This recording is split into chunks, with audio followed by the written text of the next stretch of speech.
You need to stop saving.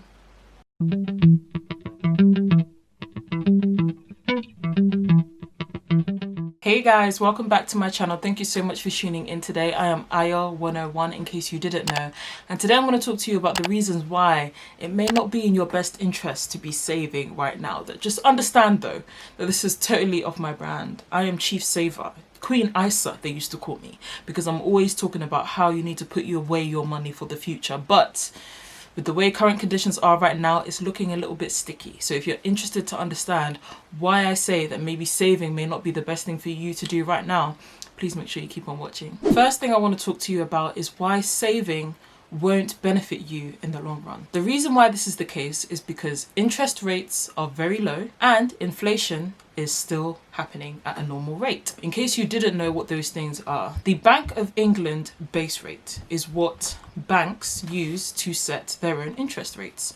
Interest rates are amounts that we are charged to borrow money and also the amount that we benefit from saving money. So that's what an interest rate is. Right now, those are at an all-time low. The Bank of England has set the base rate to 0.1, which means the chances are you and me have received emails about how our savings accounts interest rates are going lower and lower. For example, for me, saving into my Lifetime ISA. My Lifetime ISA is a cash ISA, and Moneybox, I can't remember what the rate is, but they recently sent me an email to say, by the way, like we said we would, we have reduced the interest rate, which means that I'm not getting any more return, a high return, for putting money into a cash savings account. It's not benefiting me. I'm not getting a return that is worthy of leaving that money there. And when I talk about inflation, I'm talking about the general increase in prices. Now, this is a hard term to sometimes get to grips with, but it's the idea that because prices increase over time, the value of money goes down over time. And the best way that I can describe that for you is just think of it as this way. Today, if I wanted to go buy a bag of apples, for example, £1 could possibly get me a bag of 6 apples. I still think that's a bit expensive, but you know, it is what it is. In 2020, I'm able to buy a bag of apples for £1. But in 2021, or maybe even 2022, suddenly £1 only gets me 5 apples. Think of a Freddo. I know people always understand inflation when you think about the Freddos, those little turtle chocolate things. Back in the day, they used to be 10p, 5p, maybe even 1p at some point.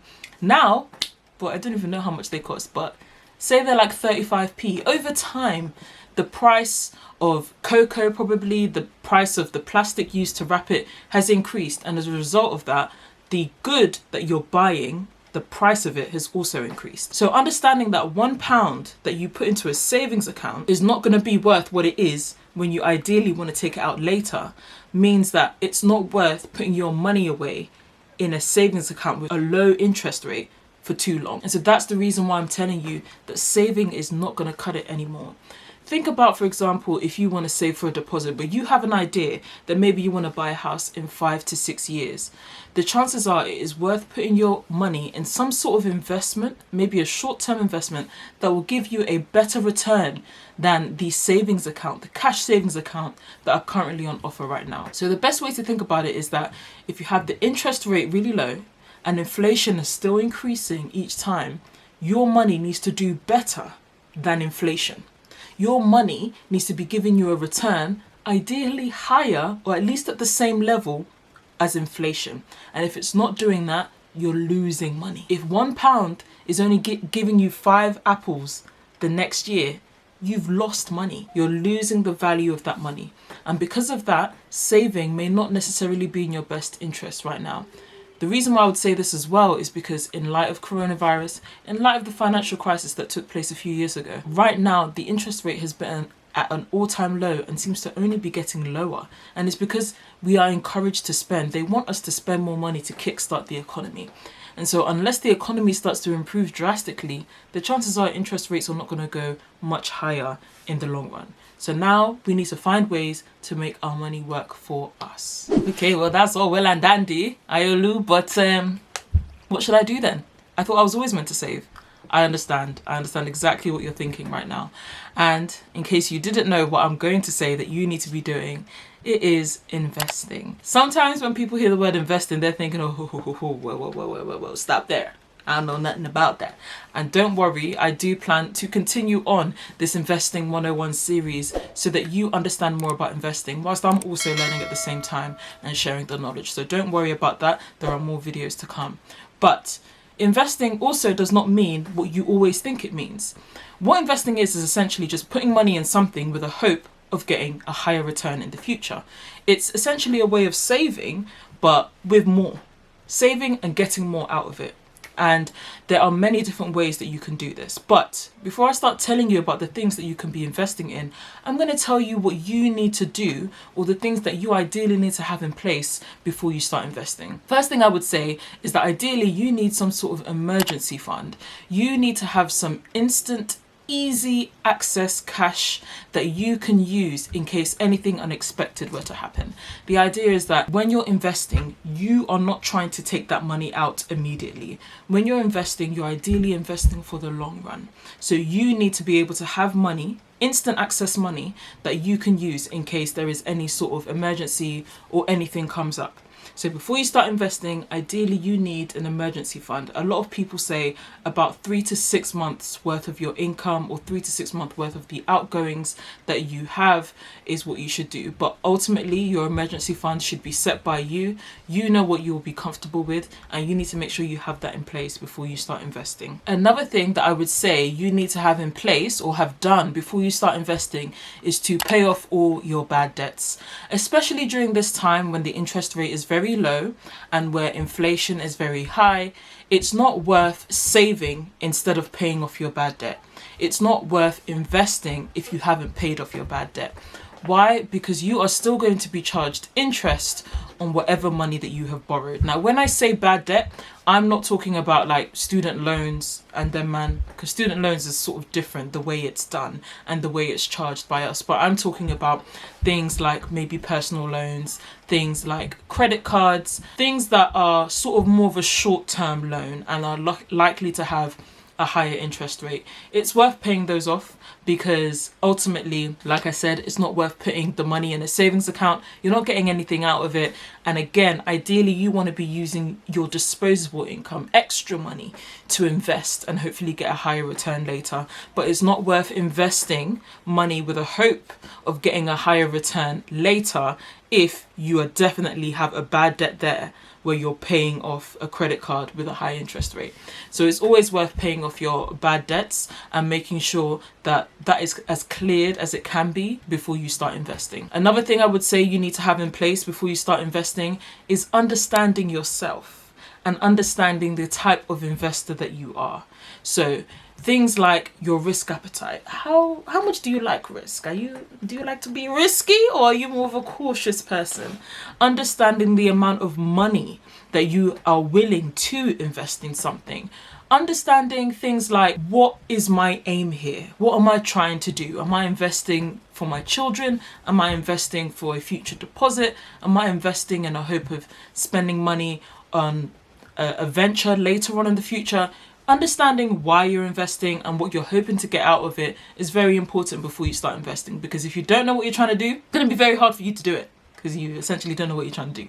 So it's very important for you to understand that too. And just a quick add-on on that is, I would say that ideally you do want to have some sort of sustainable, consistent income coming through, because I'm not an advocate, at least personally for me, I'm not an advocate for just saying, oh, just get a whole bunch of money and just invest it. I'm not that type of person. I think investing a little bit often is a good way to invest. It gets you sort of accustomed to investing, and then also you're able to learn more as much as you go along. With your increased knowledge, you'll be able to make more informed decisions, maybe, ask the right questions, and ideally be making better returns in the future. So that's what I would personally say. But that's not to say if you're unemployed or if you don't have as much money that you shouldn't invest. I'm not saying that, but I'm just saying that sometimes having a consistent income, understanding when you know you're going to get money and all of that would be a better thing to do and a better way to eventually invest money. And now onto the juicy stuff. What should we invest in? So now you've decided, you know what? I've paid off my bad debts. I am ready. I know what my appetite is. I am ready to invest. Congratulations, I'm happy for you. Now, what can you invest in? There are a variety of things you can invest in. And a lot of times when people think of investing, again, they think of stocks and shares. And the idea of it can be quite mind-boggling. And don't worry, I do plan to do many more videos where we can talk in more detail about things like stocks and shares. But investing is not only for stocks and shares. First thing I would say is you can invest in you. In yourself. Yeah, that's right, baby girl. I want you to invest in yourself. And a lot of times when people think of that, I don't necessarily mean you should just, invest in luxury, just be investing in PlayStation 5. I'm not necessarily saying that, although you could actually invest in a PS5 with the hope of getting a return. So doesn't, it depends how you look at it. But when I think about investing in you, I'm thinking about putting money into yourself to allow yourself to hopefully generate more money in the future. So the best way I can describe that is, for example, if you invest money or put money into learning a course or getting some sort of equipment. For example, if you're a videographer, maybe you will invest in a specific type of lens that will allow you to do some sort of footage. Maybe you invest in a drone which will allow you to do bird's eye view footage, for example. That is an example of investing in yourself with the hope that you'll be able to get a better return in the future. If, for example, you invest some money into a drone, then you'll be able to get more bookings, you'll be able to get more money, you'll be able to get more income, and eventually, get a higher return from the work that you put in. So I would suggest, as a first thing, maybe consider investing in yourself. Be very strict on yourself though. Literally try and map it out and think to yourself, if I put £100 in this course, what would that allow me to do? How much money do I see myself getting as a return in the future? Be very strict with yourself, because sometimes when people hear investing in yourself, they get a bit on one and they start thinking, oh, that means I need a new Mac. That means I need a new phone. That means I need a new this. And that may not necessarily generate you a return. So that's not investing. Like we said, investing is putting money in with the hope to get some more money out. So just make sure that you're really strict with yourself. Another thing I would say you could invest in is actually your wellness. It's, again, another way of investing in yourself, but I am a big advocate for this. For example, investing in a good mattress or investing in some good pillowcases. It may not seem like a lot of money, or it may be a lot of money if you think about a mattress, but that can eventually make you happier. And that is something that is actually quite hard to quantify, but can actually really help you and help your well-being. So say, for example, you invest in a new mattress, that may allow you to be more efficient, allow you to work more productively, allow you to get a better quality of rest, quality of sleep, and eventually be able to get more done in a day. So when you think about that, as an investment, make sure, again, you map it out. But I definitely think that that is something that you can consider doing. And I sometimes get conflicted about this, but I do think spending for yourself, spending on something that will help you in the long run, is an investment too. But like I said, be strict with it. Don't go off on one. Another thing you can invest in is, of course, stocks and shares and bonds, real estates and assets and all that, man. We hear that all the time. Those are things that you can invest in. Think of a stocks and shares ISA. Think about opening an investing account, and then you have the opportunity to put money into shares of companies, into funds, into ETFs, all these things with a hope of, in the long run, generating more money. But don't worry, like I said, we've got another video coming out where I'll be able to talk about that in a bit more detail. So definitely stay tuned for that. And the last thing I would say that you can invest in is, it's something that I've already said before, but it's paying off your debt. Put that money into paying off things that are of high cost to you right now. If there is something that you can pay off quicker, for example, if you can overpay for your mortgage, if you can overpay for a certain personal loan, a business loan perhaps, these are things that you can invest your money into. Make sure you check the cost of it though. Make sure that you won't be penalized for it. But these are all things that you can invest in, which will allow you to be able to have more disposable income in the future. For example, if you have a loan of, this is a very small amount, but £100, if you pay more money to that now, the idea is that you won't have to pay that money in the future because you're paying it off now. So that means in the future, you should have more disposable income, which you should be able to use for whatever is happening at the time. So that's another thing. And the last thing I would say that you should invest your money into. Thank you so much for watching this video. I very much appreciate it. If you liked it or found it useful, please make sure you give me a thumbs up. It helps me out. And if there's anything that you're a bit confused about or anything that I didn't mention, please make sure you let me know down in the comments. It's always a party in the comments. You know what I mean? I like to talk to people in the comments, so please don't be shy. I'd very much be happy to help if I can.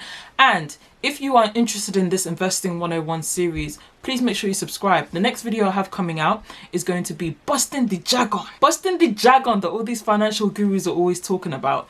All these terms that we don't really know what they're talking about. I'm going to be busting them for you, defining them for you, and providing more context. So if you're really interested in that video, subscribe so that you're ready for that one. And I hope you have a blessed and beautiful week, and I'll see you in the next one. Take care. Bye.